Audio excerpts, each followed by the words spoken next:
आज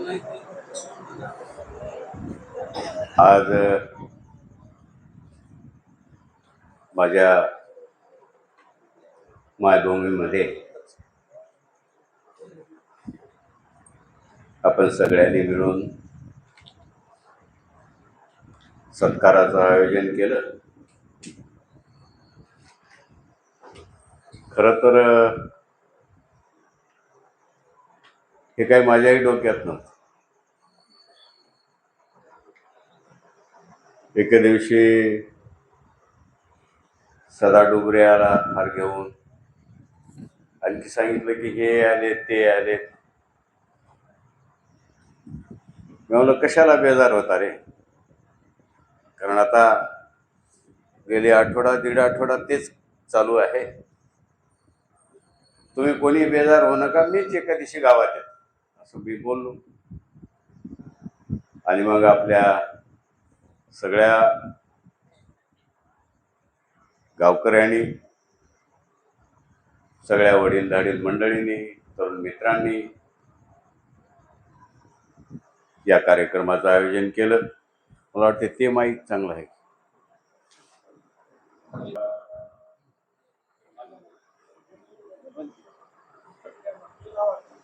या समारंभाला उपस्थित असलेले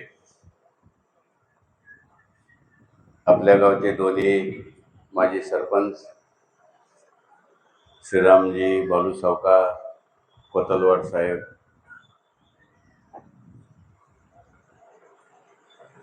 आमचे ईशांबर साहेब, खाली इकडं मारोतराव, तात्या कुठे गेला काय आहे काय? हा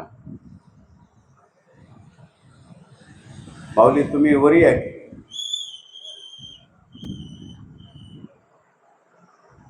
माता भगिनी आल्या.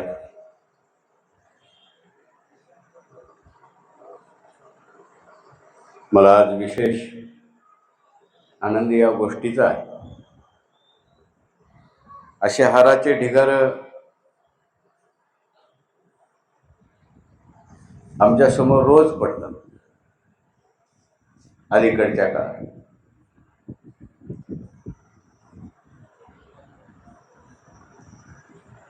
पण ज्या भूमीत, त्याला आपण मायभूमी म्हणतो, त्या मायभूमीचा एक फुलाचा हार, एक मानाचा सत्कार, त्याच्यामध्ये इतकी शक्ती असते, त्याची कुणाला जाणीव नसते. पवार साहेब बोलले की तुमचा शंकरांना तुम्हाला आठवते की नाही, सटीची यात्रा होती, टकरी होत्या कोतलवाड साहेब, आणि शरद जोशीची सभा आपण ठेवली.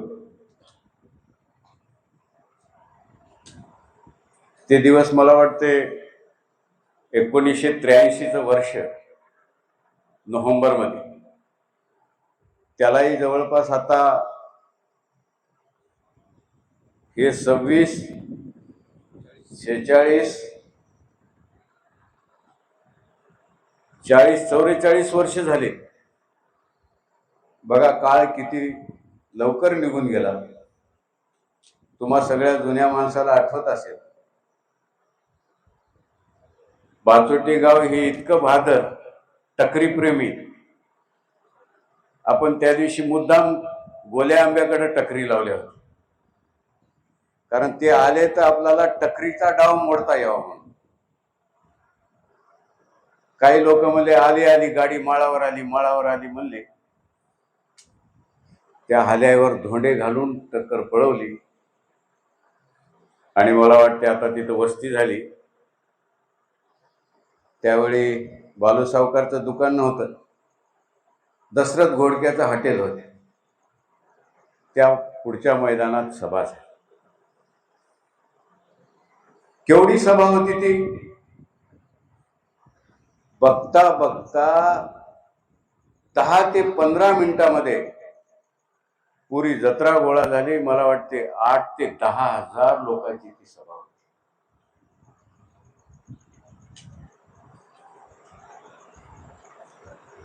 तिथंच बाचोटीवाल्यांनी रणशिंग फुकलं.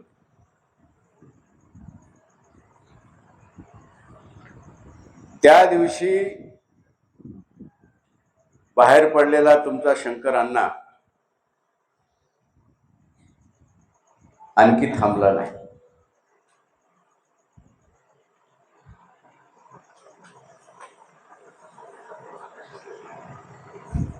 अनेक जणाला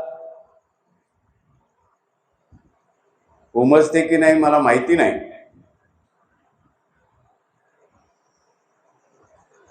पण स्वतःचं गाव, स्वतःची जन्मभूमी ही एक फार मोठी शक्ती असते. शरद पवार देशाचे नेते झाले, पण त्याच्या मागे लागलेली बारामती चिटकलेली निघाली का? बारामतीतून निघाले आणि ते राष्ट्राचे नेते झाले.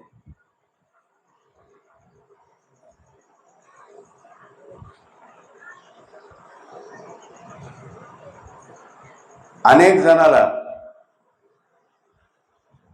अचंबा पडतो की या गावात काय रसायन आहे, या मातीमध्ये काय जादू आहे. कोणतरी बोलताना म्हणलं, फुटलं फुटलं तुटलं तुटलं म्हणतात आणि आखरीच्या 2-4 दिवसामध्ये करायचं तेच करतात.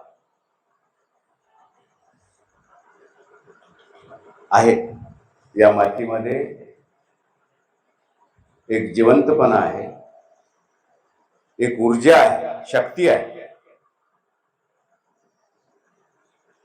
तिचं नाव बाचोटी आहे.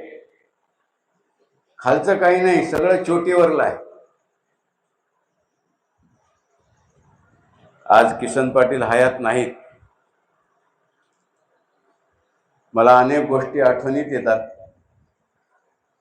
मी निघालतो पुण्याला मीटिंगला, आणि बारूळचे सगळे अधिकारी दशरथ घोडक्याच्या हॉटेलवर ते पाणीपट्टी मागायला दप्तर घेऊन बसले. कुणाकडे लाखभर, कुणाकडे 50,000, कुणाकडे मारुतराव इरिगेशन मध्ये होते माहित आहे त्यांना, आणि जीप उभा करून आकडे सांगू लागले. आपले माणसं भोवताल घोळका धरून उभा होते.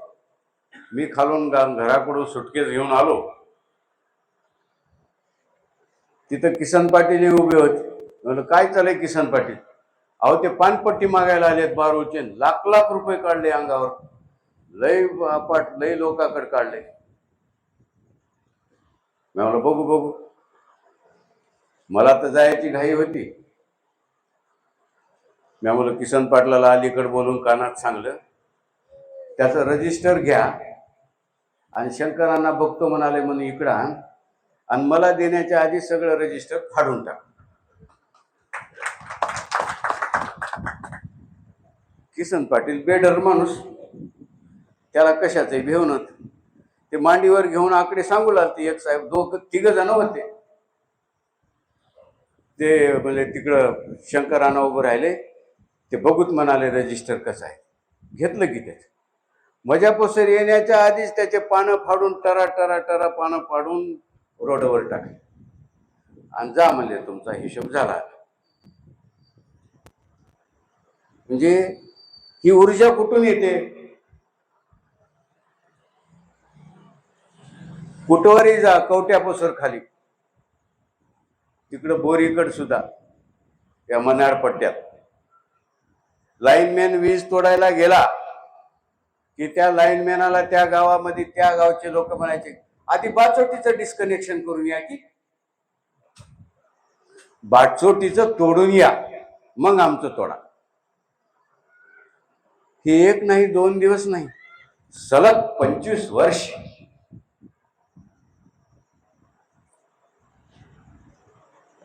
हे जे जिवंतपणा आहे तो या बाचोटीने राखला. त्याचा परिणाम असा झाला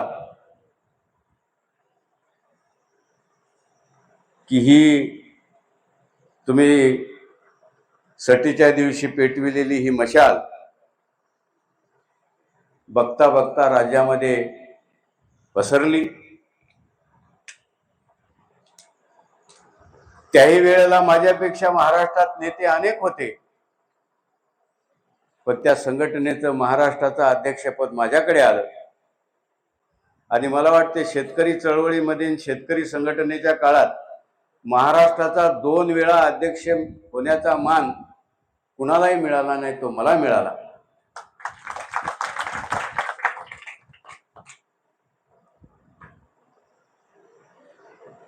त्याच काळामध्ये ज्या बोट क्लबचं नाव काढलं दत्ता पवारांनी, या देशाच्या राजधानीतलं सगळ्यात मोठं मैदान, तारीख सांगतो 2 ऑक्टोबर 1989, मी त्या मेळाव्याचा आयोजक होतो. मला वाटते देशामध्ये स्वातंत्र्यानंतर या 75 वर्षामध्ये तेवढा मोठा मेळावा आधी कुणाला करता आला नाही, नंतरही कुणाला झाला नाही. कारण माझा तो मेळावा झाल्यानंतर दिल्लीच्या प्रशासनाने ते मैदान राजकीय पक्षाला आणि सभेला द्यायचा नाही असा संध्याकाळीच निर्णय घेतला. कारण कायदा आणि सुव्यवस्था जमिनीवर नव्हती, वरून हेलिकॉप्टरनी पोलिसांनी राखली. खाली जमिनीत 6 किलोमीटर लांब होती सभा.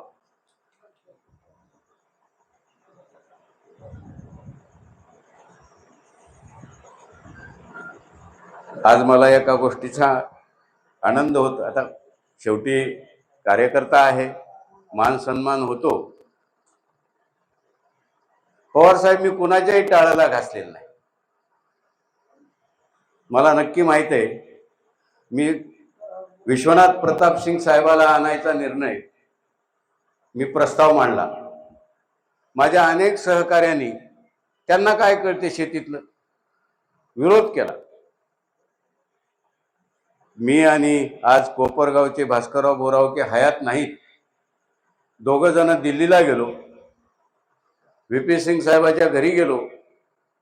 त्यांना सांगितलं की हमारे इधर एक किसान मूवमेंट चलती है, मैं उसका स्टेट प्रेसिडेंट हूँ, राज्य का अध्यक्ष हूँ, हम एक मराठवाड़े के अंदर जवार परिषद लेना चाहते, आपको आना होगा.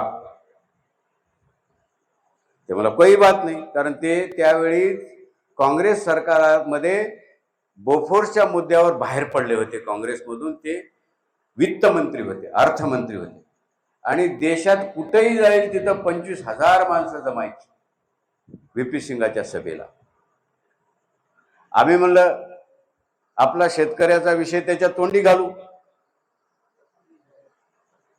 आणि आपलं काय नुकसान होणार, काय महाराष्ट्रातून कंस खोडून देणार आहे का त्यानं. त्याला आणलं, ते आले, माझ्या शब्दावर आले, नांदेडला आले. आमची अवकळा तर वाईट, आमच्यापाशी गाडी नका. आमचं जिथं नांदेडला ऑफिस होतं त्या सुमेश कॉलनीत, त्या राजेश लॉजच्या मालकाची वर्माची त्याला अँबॅसिडर होती. म्हणलं आम्हाला VP सिंग साहेबाला लातूरला घेऊन जायचे, आम्ही परिषद ठेवली, तुमची गाडी देता काय. अण्णा घेऊन जा की. त्यांच्या गाडीनं घेऊन मी लातूरला गेलो. आम्ही 2 जण मागल्या सीटवर बसलो होतो. मला नक्की आठवते, VP सिंग म्हणले, शंकर जी ये जवार परिषद क्या होती. आता मांड्याचा राजा माणूस, त्याला आपल्याकडे जवारी होती. मी बोलो, जैसा तुम्हारे इधर गेहूं और धान पैदा होता है, उधर हमारे 8-10 जिले के अंदर जवार पैदा होती है. ये अनाज है, ये पैदावार है. पूरे देश के अंदर सरकार की तरफ से जो अन्याय हुआ है वो ज्यादा से ज्यादा धान और जवार किसानों के ऊपर हुआ है. वो सब किसान इकट्ठा हुए हैं, आपको हमारे पीछे खड़ा रहना पड़ेगा. तो बोले, शंकर जी मैं क्या बोलूं. बोलो, तुम्हारा बोफोर्स का भाषण पूरा करो, खाली हमको बोलो कि मैं तुम्हारे साथ हूं, इसको उचित दाम मिलना चाहिए, तुम्हारे पसीने का दाम. तेवढेच बोलले. आणि मी तिकडं स्टेजवर कुपीमध्ये ज्वारी घालून एका कार्यकर्त्याला बोलो, आलं म्हणजे साहेबाला दे. ते बोलले, ये जवार है, बोले तुम्हारे मराठवाड़े के अंदर सब किसान धरती को चीर के पसीना बहा के खून पसीना बहा के अनाज पैदा करते, इसको दाम नहीं मिलता।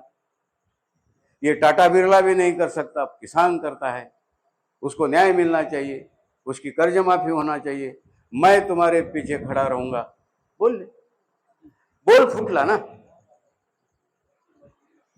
तिथं, जे बोल फोडला, माझ्या सहकार्याचं म्हणणं होतं की यांना काय कळते शेतातलं, तिथं जे बोल फुटला ते शेवटी दीक्षाभूमीवर पंतप्रधान झाल्यावर मी त्यांना घेऊन आलो नागपूरच्या।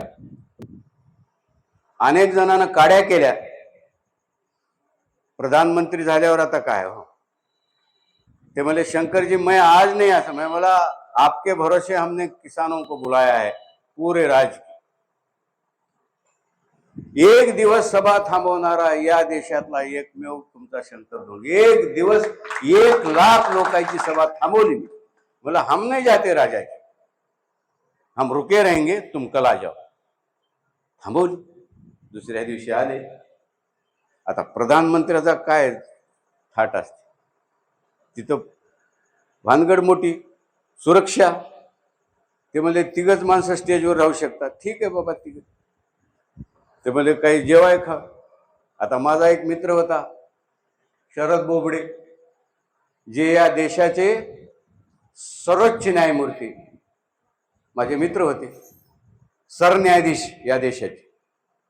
ते म्हणजे अण्णा VP सिंग साहेबाला माझ्या घरी जेवायला, नागपूरचे होते ते, मोठी पोलीस वगैरे यंत्रणा। ते म्हणजे नाही चल जा दे बघूत आपण।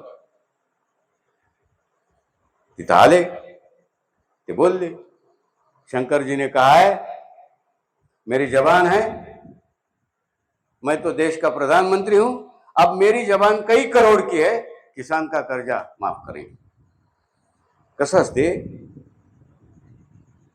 ज्याला आपण काही कळना, त्याची इच्छा नाही, त्याच्याकडून होत नाही असं म्हणतो, पण त्यांच्याकडून सुद्धा शब्द काढून घेण्याचे कामगिरी, जबाबदारी, हजारो अनुभव आहेत, हजार। वाईट अनुभव तर इतके आहेत। पहिलं तुमच्या गावात ते आमच्या गणेश पाटलाचे दोस्त होते वामन पाटील, माहित आहे, वाड्यावरले वामन पाटील। दुलबा पाटलाचे वडील दुलबा दत्तराम, आमचे गणेश पाटील आणि वामन पाटील जिगरी दोस्त, त्याला करमुचवे। ते वामन पाटील म्हणा, गणेशदा हे शंकर काय बिल्याचे टपर लावून फिराले, अरे उग बोंबलत फिराले, पुरा सत्यानाश करते बघ की, काही ठेवणार याच्या डोसक्याला केस कमी पण ऋण लई झालंय।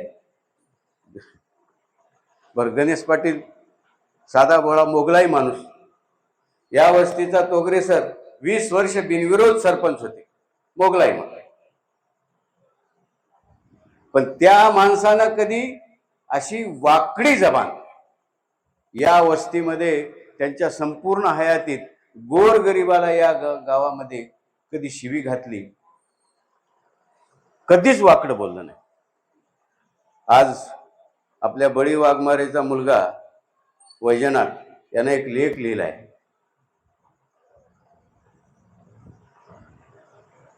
की एकेकाळी, आणि गणेश पाटलाचे दोस्त म्हणजे मोकीन वाघमारे, हे आपले साधू, ओळख नाही, साधू न्याय कोणची, हे उठलं तिकडला वरपड्या डिगामर पाटील न्यायपंच, हे उठलं की वसरीत येऊन बसाव। काही आमचे दोस्त आपले सोयरे वरपड्याचे, काही धोंडग्याची भावकी म्हणाव, गणेश पाटलाच्या इथं चहा पिण्यात काही कळा नाही रे मला, तिथं सगळ्याला एकाच कोपानं चहा आहे, आपल्याला तर पिऊ सुद्धा वाटला। पण गणेश पाटील येडा नव्हता ना, कारण त्या काळात थोडं वेगळा ढाळजामध्ये दुसऱ्या दलित माणसाला, मागासवर्गीय माणसाला दुसऱ्या कपानं चहा द्यायची प्रथा होती। पण आमच्या घरातले संस्कार वेगळे होते. एकदा मला आठवते, इसांबर साहेब आपलं वरपेटा दिगंबर त्याची सासरवाडी हाडोळी आहे ना. आम्ही त्या संघटनेच्या काळामध्ये कोणी गौसल त्याला सभा घेतोस काय म्हणावं, आणि 5 माणसं झाले तरी घंटाभर भाषण करावं. एकदा बाजारात ते सोयरा भेटला हाडोळीचा, ते मला या उद्या आमच्या गावात सभा घेता. त्यावेळी माझ्याकडे बुलेट होती. गेल्या संध्याकाळी विचारणा केली, ते माणूसच आलं नाही म्हणजे बाजारातून. आणखी आता काय वाट करावं, ओळख नाही पाळख नाही. माधव तेलंग होता आंबुलग्याचा माझ्या माग. मला आता माधव काय करावं, वापस जाऊन या ना म्हणला. तिथं मठावर पोथी चालू आहे, त्याला जाऊन आपण तिथंच भाषण करत म्हणलं. त्या महाराजाच्या कानात जाऊन सांगितलं, बा तुझी पोथी झाली की आमचा एक शंकर धोंडगे आलाय आणि त्याचं भाषण काय हरकत नाही म्हणजे. आणि पोथी ऐकायला आपले म्हातार कुटके होते 5-25 तिथं. पोथी हो जोतोर आरती हो जोतोर बसल्या थोडं आडोशाला अंधारात. त्याची आरती झाली की मग माईकवर गेले आम्ही. झालं भाषण बिषण संघटनेचं. आपल्याला संघटना करावं लागेल, असं करावं लागेल, शेतकऱ्यावर कष्टकऱ्यावर आणा झालं ते. मग आता भाषण झालं, आता कोणी चहा पियावी म्हणा, बसावी म्हणा, ओळखीचंही कोणी नाही. फिरून फिरून गेले जिकडे तिकडे निघून. मग आम्ही निघाल्या गावाच्या बाहेर आल्या की आमच्या मोटरसायकलचा बुलेटचा गेला हेडलाईट. आणि हिवाळ्याचा दिवस. मी म्हणलं आता काय करावं, आता गाडी चालली होईना. मग कमराचा चाळ काढून तिथंच झोपी गेल्या, गाडी बाजूला. भानगड अशी होती की ते आम्हाला सकाळी चेवच आला नाही, आणि ते होते हागंदरी. सकाळी माणसं परसाकडीला आलेत, अरे हे रात्री भाषण केलेलं इथंच दिसालंय मर्दा म्हणायचं. अरे म्हणलं माधव ओठ. आणि नंतर त्याला कळालं, ते मला वाटते सोयीरपणानं काहीतरी इथं आलते का कामाला त्या हाडोळीचे माणसं. अरे ते शंकर धोंडगे आमच्या गावात आलं तर त्याचं घर हिंग ते वाढावं आज चांगल्या घरचं दिसालंय की म्हणून. बायला नेऊन त्या दिवशी कोणी चहा बी पाजी नाही.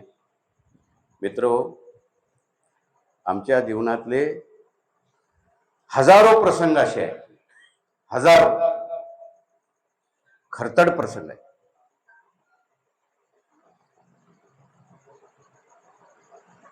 कष्टकऱ्याच्या, शेतकऱ्याच्या, बळीराजाच्या कष्टाचं मोल व्हावं, गोरगरीब माणसाला माणसासारखं जगता यावं, हे एक त्यासाठीच्या दिवशी 1983 म्हणजे 44 वर्षापूर्वी आम्हाला काय, आम्ही शाले नाहीत वाटते. मला विश्वनाथ प्रताप सिंग साहेबांनी प्रधानमंत्री झाल्यावर विधान परिषदेचा आमदार घोषित केलं. मी सन्मानानं नाकारलं. मी म्हणलो, राजाजी मैं कभी भी सभागृह में जाऊंगा तो लोगों ने चुन के देने के बाद जाऊंगा, तब तक नहीं.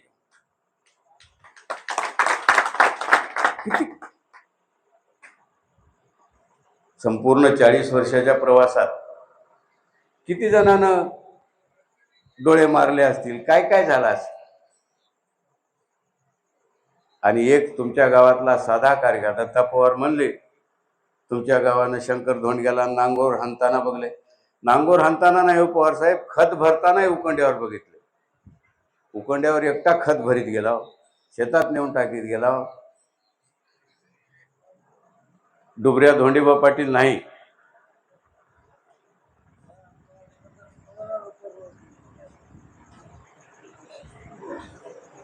आदलीभर खिचडीसाठी 4 एकर वावराला म्हणजे चौकामध्ये पाणी द्यायचं असं तट लागली होती की एवढा चौक पाणी देऊ तर धुऱ्याला येऊन बसायचं नाही. आणि 2 रात्रा 1 पूर्ण दिवस धुऱ्याला न येऊन बसतात तेवढं पाणी. म्हणजे सर्वसाधारण सांगायचं एक की एखाद्या कामात ठरवलं तर पूर्णपणे जीव ओतून काम करण्याची ही सुरुवातीपासून आमची प्रवृत्ती आहे. मला माझ्या गावचा अभिमान आहे. मला किती हार पडतील, मी तर आणखी राज्याचा दौरा चालूच केला नाही. कुठं कुठं सत्कार होईल, कुठं कुठं मानपान होईल, हा भाग वेगळा. पण कधी कधी पवार साहेब खंत वाटते. एकनाथराव शिंदे सारखा जाबाज माणूस पुरा मातोश्रीचा किल्ला भेदून या राज्याचा मुख्यमंत्री झाला. ते माणूस जर लोह्याच्या मैदानावर येऊन म्हणते तुम्हाला आम्हाला की तुमचा शंकरांना शेतकऱ्याचा महादेव आहे, एकनाथराव शिंदेला कळालं, विश्वनाथराव प्रताप सिंगाला कळालं, आणखी कुणाला कळालं, माझ्या बाचोटीवाल्यालाही कळालंय. म्हणूनच 40 वर्ष कोणी कुणाच्याही गाडीत फिरून कुठेही राहू, एक चक्कर गावातून शंकरांना न मारली की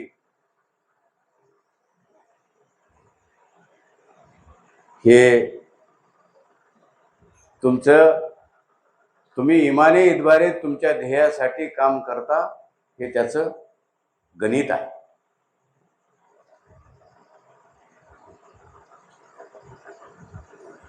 मला दुसऱ्या एका गोष्टीचा उल्लेख करायचा. खर तर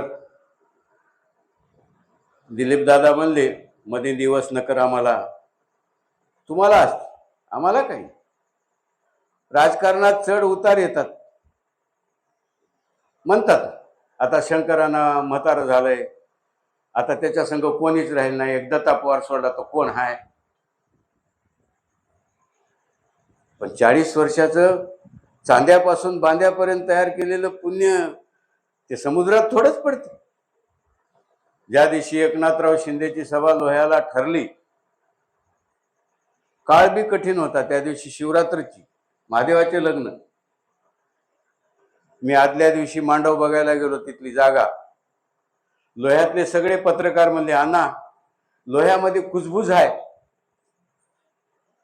की इथं आमदार असून निवडणुकीची सभा अजितदादाची इकडं मार्केट कमिटीच्या मैदानात घेतलंय. शंकरांना कुण्याच पदावर नाही, आमदार नाही, खासदार नाही, 10 वर्ष झालं त्याचे माणसं जिकडल्या तिकडे निघून गेले. आणि बैल माझार कशाला निवडलास? बघा 400-500 माणसाच्या वरी येणार, त्याची फजिती होते की नाही, अशी लोह्यात कुजबूज आहे. म्हणून मला ते मनियार वगैरे पत्रकार म्हणले.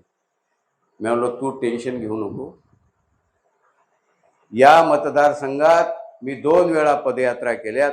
मी मतपेटीत हारलो असेल, पण घोटक्याच्या तांड्यापासून येळीपर्यंत कुण्याही तांड्यावर, कुण्याही वाडीवर, कुण्याही वस्तीवर जा, शंकरांना बदमाश माणूस आहे, लफंगा माणूस आहे असं कोणी म्हणणार नाही. शंकरांना चांगलं माणूस आहे रे, पण आखरीला नकर मालाला कमी पडते, इतकंच म्हणते. पण त्याच्यासारखं माझ्या कॉलला, माझ्या सांगण्याला हे मैदान भरणार, भरून दाखी.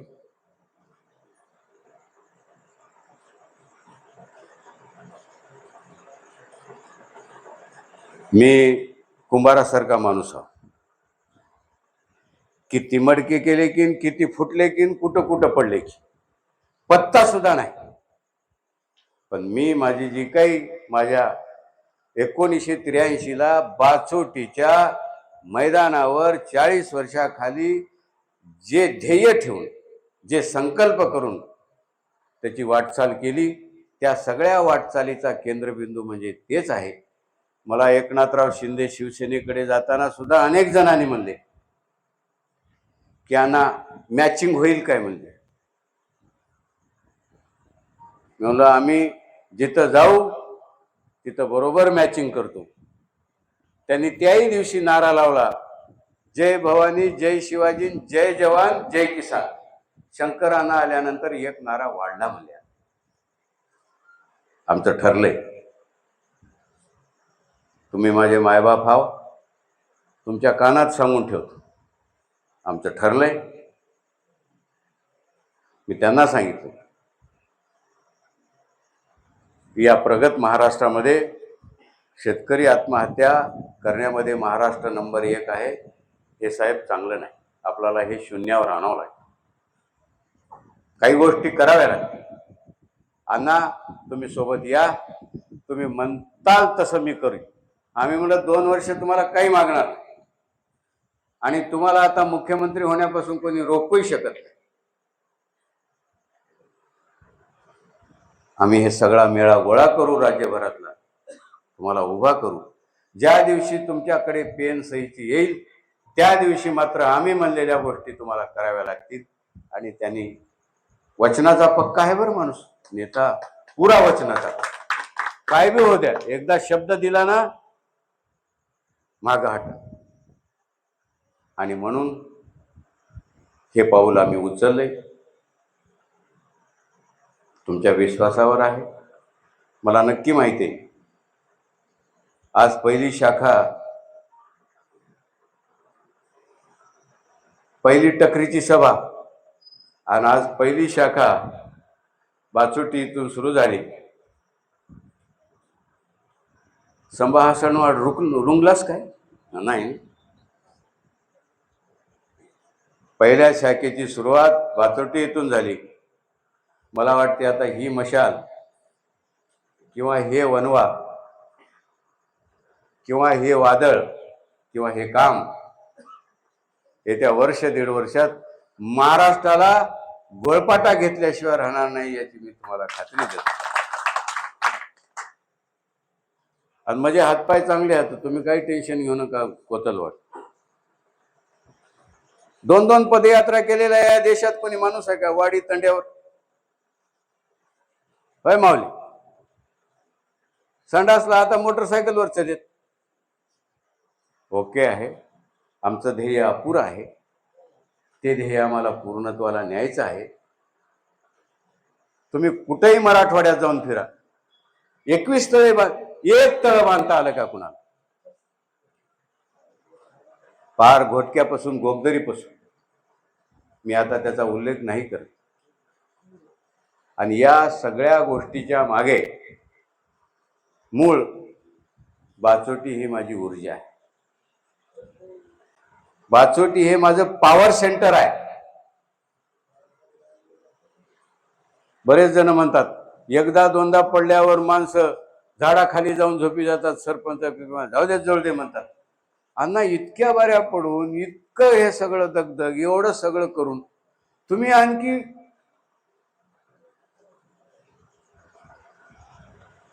ते या मातीचा गुण आहे, या भूमीचा गुण आहे, तुमचा आहे. तुम्हाला दिसत नाही तुम्ही आम्हाला काय ऊर्जा दिली. तुम्हाला ते कळणार बी नाही, दिसतही नाही. पण या 40 वर्षाखाली या बाचोटी या नगरीनं, इथल्या कच्च्या बच्च्यानं, इथल्या सगळ्या गोरगरीब जनतेनं, माय बहिणीनं जे आम्हाला ऊर्जा दिली, तीच आणखी ऊर्जा आमच्या अंगामध्ये आहे. तिचं आम्ही यावेळी सार्थक केल्याशिवाय राहणार नाही, एवढी ग्वाही देतो. तुमच्या सत्काराला उत्तर देताना देतो. नितीननं काही विषय मांडलेत. आता लोड शेडिंगचा विषय तर मोठा कठीण आहे, तो काही तुमच्याच गावापुरता नाही. तरी पण उद्या तर नाही मी, पण परवा काही वरिष्ठ अधिकाऱ्यासोबत चर्चा करू. तो प्रॉब्लेम सगळीकडेच आहे. बाकी इथल्या पुलाचे टेंडर झालेत, फक्त त्यांनी काम चालू केलं नाही. उद्या सोमवार आहे, सकाळी मी त्या एजन्सीला फोन लावून उद्याच्या उद्या त्याचं काम 2 दिवसात चालू करा असं सांगेन. आता पाण्याचा प्रश्न आहे तुमच्या, काही असलं तरी मला काय उपाययोजना करता येते ते मला कागदावर सांगा. कोण ऐकणं आलंय ते सांगा. तुझ्या हात बांधले असतील तर आमचे हात मोकळे हात, तू काही टेन्शन घेऊ नको. आणि तुझे हात कवाही बांधून राहू देऊ नको. 200-200 दिवस जेलमध्ये गेलेले दुसऱ्याच्या कामा काय खिशे कापून नाही. या बाचोटीत जन्मलेल्या माणसांना असं बोलायचंच नाही.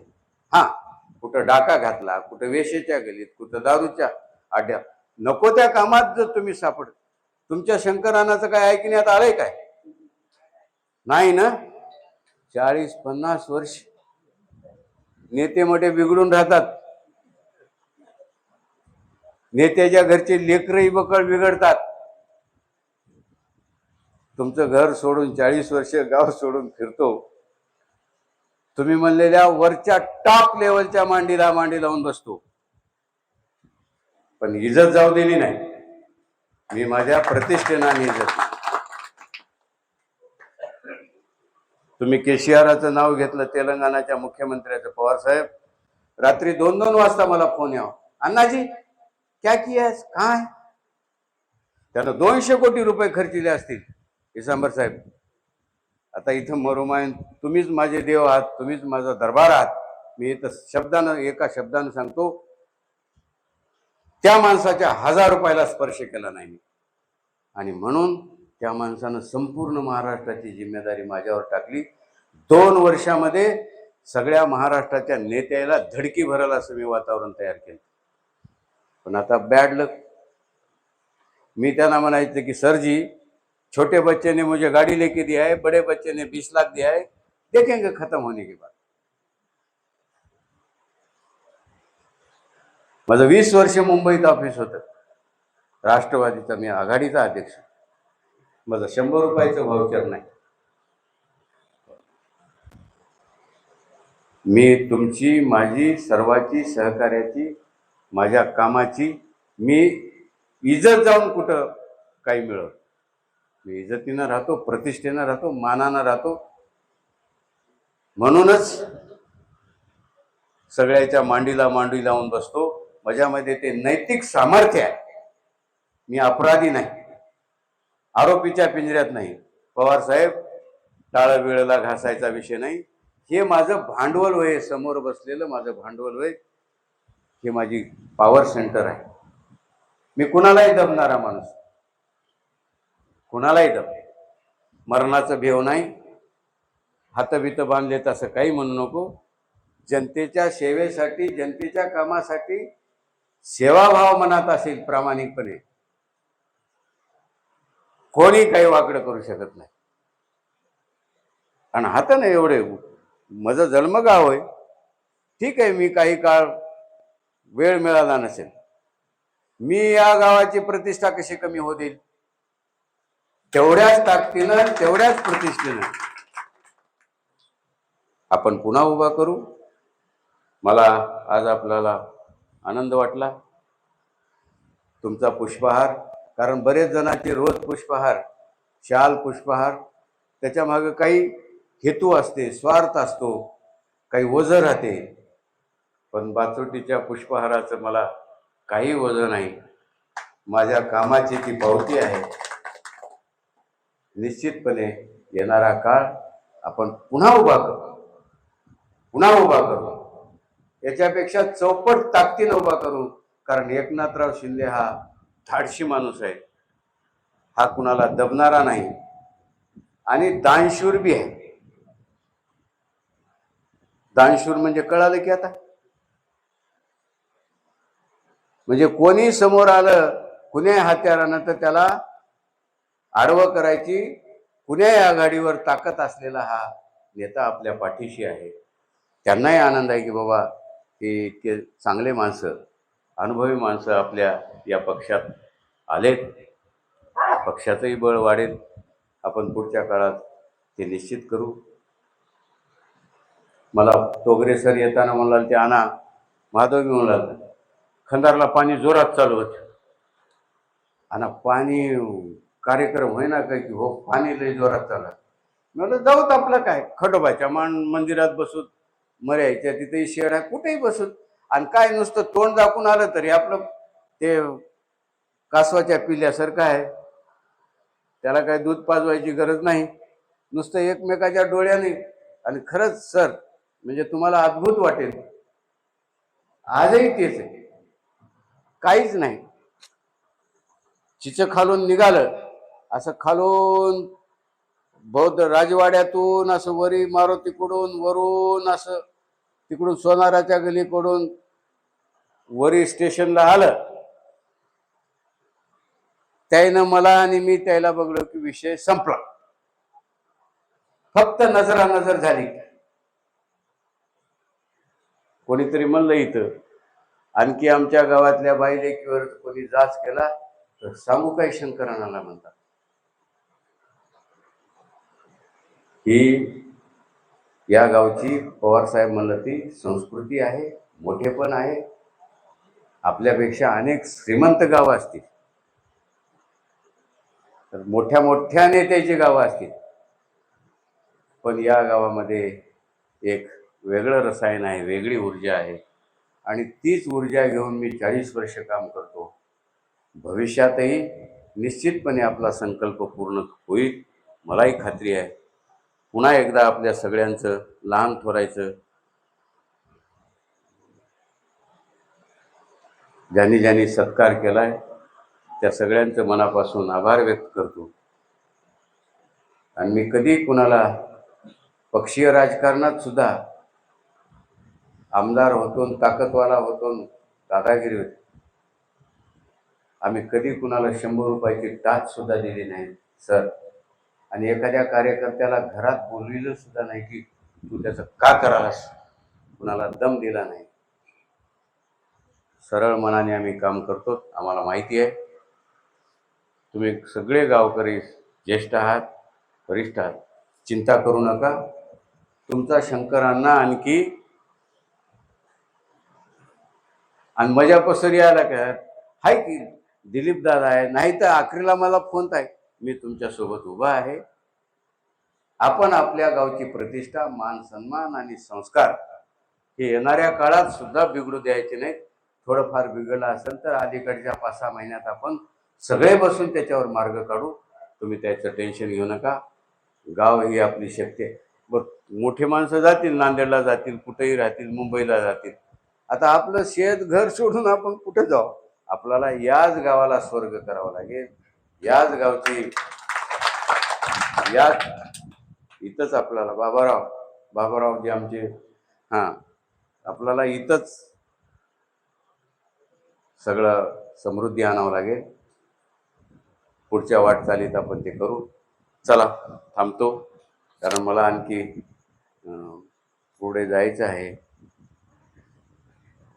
आता ते लागलं माझ्या मागं मोठाले. असो आहे, मी तुमच्या सोबत आहे. धन्यवाद. राम राम, नमस्कार, जय महाराज.